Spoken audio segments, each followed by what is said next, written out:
nous a permis et renforcé dans l'idée que nous devrions avoir 32 000 délégués, un délégué titulaire et un suppléant en cas de défaillance, sur l'ensemble des bureaux de vote. Ça veut dire que sur les 15 000 bureaux de vote, nous avions des délégués et chaque délégué était muni d'un téléphone qui est capable d'envoyer un SMS. Une fois que les dépouillements sont faits, les répartitions effectuées, si la personne a la possibilité de photographier le procès verbal, il le fait. Au cas échéant, il saisit un format de fichier les résultats et les envoie dans notre système. Ces données sont récupérées au niveau des sous-préfectures. On en a 340 sous-préfectures au niveau desquelles on a déployé des valideurs. Ceux-là, ils reçoivent les données remontées par les bureaux de vote de district. Ils vérifient la cohérence des données en conformité avec les procès-verbaux qui sont collectés et décident que les données sont bien, sont conformes et valident la donnée. Et la donnée est vue par le responsable préfectoral au niveau des CACV. Là aussi, nous avons un deuxième niveau de validation qui vérifie, après avoir collecté les données, lui aussi il reçoit, il vérifie que les données qui sont validées au niveau des sous-préfectures est bien conforme au procès verbal dont il détient, ensuite il valide et c'est à ce moment seulement, au niveau de la direction nationale, nous recevons la donnée consolidée. Ça c'est la procédure et le système qui a été mis en place dès le départ. Les 42% de Selou donnaient 16% pour l'ensemble de la Haute-Guinée. Kankan, Farana. Non, 16% pour la région du Fouta. Labé, Mamou. Le tout pour un seul candidat, ça ne dépasse pas 16%. La Haute-Guinée, Farana et Kankan, 24%. Les deux ne peuvent pas faire élire. Même ces deux grosses communautés couplées, ça ne donnait que 40%.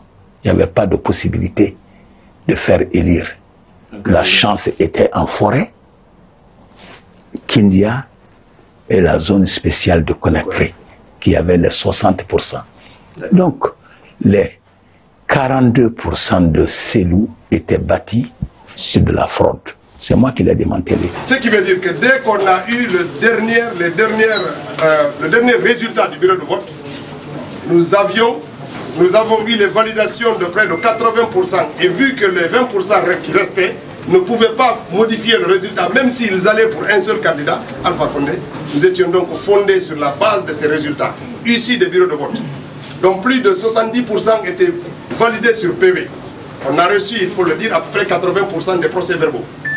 La seule région administrative qui a refusé systématiquement de nous remettre les procès-verbaux, c'est Kankan. Pour les préfectures de Sigiri, Kouroussa, Mandiana, Kerouane et Kankan. Ils ont refusé systématiquement de remettre les procès-verbaux. Sur cette question, je dois quand même rappeler, au regard de l'arrêt de la Cour constitutionnelle qu'on a reçu, qui a donné injonction à la CENI qu'elle avait l'obligation de remettre un procès-verbal de bureau de vote à chaque candidat. C'est une disposition qui n'a pas été systématiquement faite. Pour tout le reste, nous avons des procès-verbaux clairs avec un contenu clair qui a été remis au bureau de vote et c'est sur la base de ces procès-verbaux que nous avons fait la totalisation de 80% des bureaux de vote. Et du coup, c'est sur ces bases, sur ces chiffres que nous sommes fondés pour annoncer notre victoire qui ne souffre d'aucune contestation. Cependant, depuis ce matin, nos délégués qui sont dans les CACV sont surpris, nous pas, parce qu'ils arrivent à la CACV, les magistrats viennent avec des résultats et des procès-verbaux qui sont complètement différents du procès-verbal qui a été délivré dans le bureau de vote. Ce qui dépasse l'extraordinaire.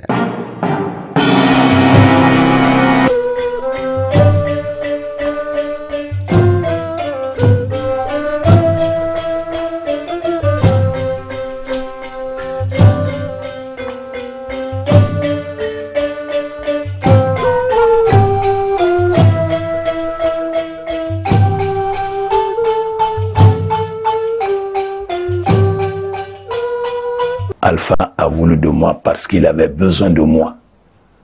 Alpha avait besoin de moi parce qu'il sait que je peux lui apporter ce que les autres ne peuvent pas lui apporter. Parce que vous avez été un policier rompu à la tâche. C'est tout.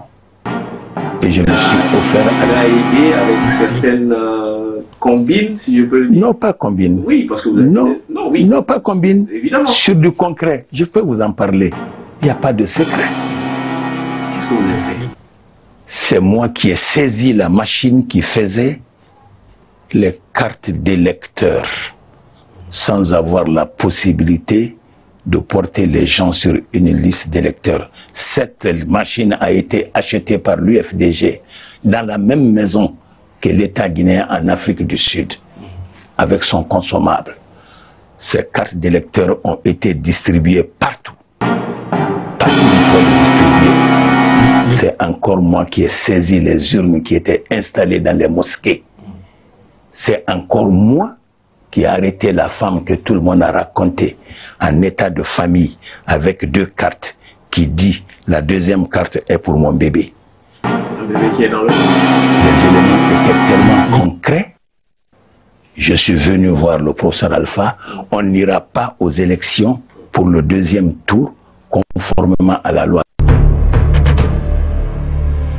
Surtout celle-là, mais compte tenu de ce que vous avez vu et de ce que nous avons vécu ces derniers mois, y compris en Haute-Guinée, je viens de raccrocher avec Sigri et Kankan, où, comme vous le savez, il y a des centaines de mouvements de soutien à ma candidature, ce qui était inattendu aussi bien par moi que par Alpha Condé. Ça a été une surprise. Sa réaction a été, comme toujours, violente.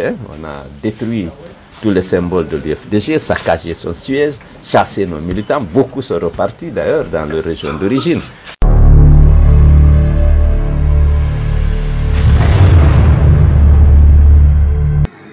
Nous demandons aux populations guinéennes de rester mobilisées et de s'organiser comme cela doit se faire pour l'installation du nouveau président dans ses nouvelles fonctions.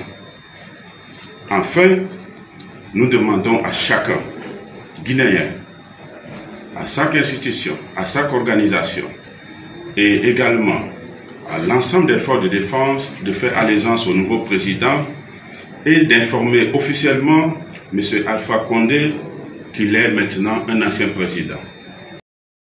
Et compte tenu de l'accueil chaleureux dont ma délégation a bénéficié à l'intérieur et surtout le comble, l'accueil que vous avez vécu avec moi pour la plupart d'entre vous lorsque je suis rentré à Conakry.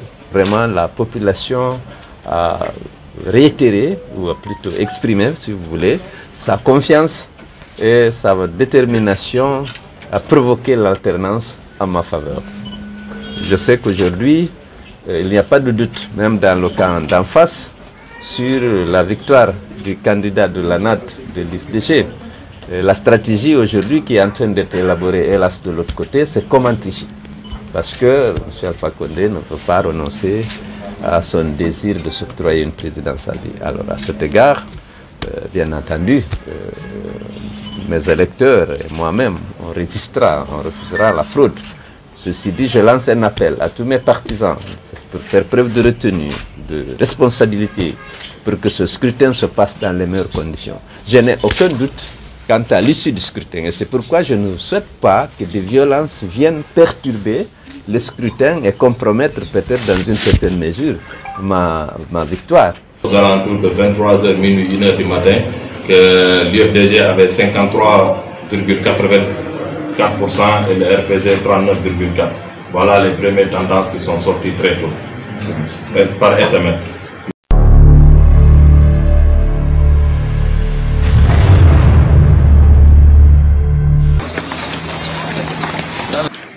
Déclaration de l'Alliance nationale pour l'alternance et la démocratie. Chose promise, chose faite. Hier, nous vous avons promis de vous donner les résultats conformément à notre procédure interne mise en place. Nous voulons donc remercier la commission électorale de la NAS pour ce travail effectué. Nous voulons remercier l'ensemble de ces jeunes Guinéens résidant en Guinée et à l'étranger pour cet esprit patriotique qui permet d'exprimer la vérité.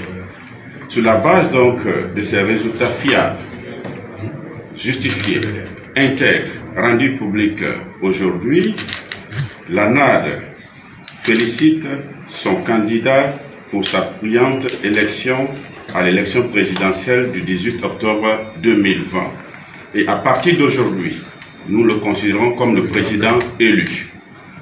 C'est l'occasion pour nous de remercier le vaillant peuple de Guinée pour sa maturité et le choix de l'alternance et de la démocratie. C'est aussi l'occasion de remercier tous ceux qui se sont battus pour mettre fin à l'esprit du troisième mandat conformément à la Constitution de 2010. Soucieuse donc de la préservation de la paix et de la quiétude sociale dans notre pays, l'Alliance nationale pour l'alternance et la démocratie lance un appel à l'ensemble des institutions républicaines, aux autorités à tous les niveaux, de respecter la volonté populaire massivement exprimée le 18 octobre 2020. D'autre part, aux organisations régionales et internationales pour faciliter le transfert du pouvoir en douceur entre le président sortant, M. Alpha Condé, et le président élu, Elhadji Mamadou Cellou Dalein Diallo. Ceci est particulièrement important pour la paix et la stabilité de la Guinée et de la sous-région, et ceci mettra fin à une crise que tout le monde pensait nécessaire et indispensable pour la Guinée. L'élection du président Mamadou Cellou Dalein Diallo mettra fin à 2 ans de crise, à des inquiétudes importantes, mais aussi permettra la stabilité de la Guinée pour se concentrer sur les questions de développement du pays. Constatant les exactions que commettent certains agents de sécurité sur les populations depuis l'annonce de cette victoire, mais aussi depuis hier, lorsque la CENI a commencé à publier les résultats, où nous avons constaté des cas de morts et de blessés par balle, nous présentons nos condoléances aux familles des victimes et nous demandons aux forces de défense et de sécurité d'être républicaines et de tout mettre en œuvre pour mettre fin à ces exactions commises par certains d'entre eux. C'est aussi l'occasion de demander aux forces de sécurité de mettre fin immédiatement à la séquestration du président élu et d'assurer sa protection comme le demande la Constitution guinéenne. Nous demandons aux populations guinéennes de rester mobilisées et de s'organiser comme cela doit se faire pour l'installation du nouveau président dans ses nouvelles fonctions. Enfin, nous demandons à chacun, Guinéen, à chaque institution, à chaque organisation et également à l'ensemble des forces de défense de faire allégeance au nouveau président et d'informer officiellement M. Alpha Condé qu'il est maintenant un ancien président. C'est notre message. Vive la démocratie, vive la République. Nous vous remercions.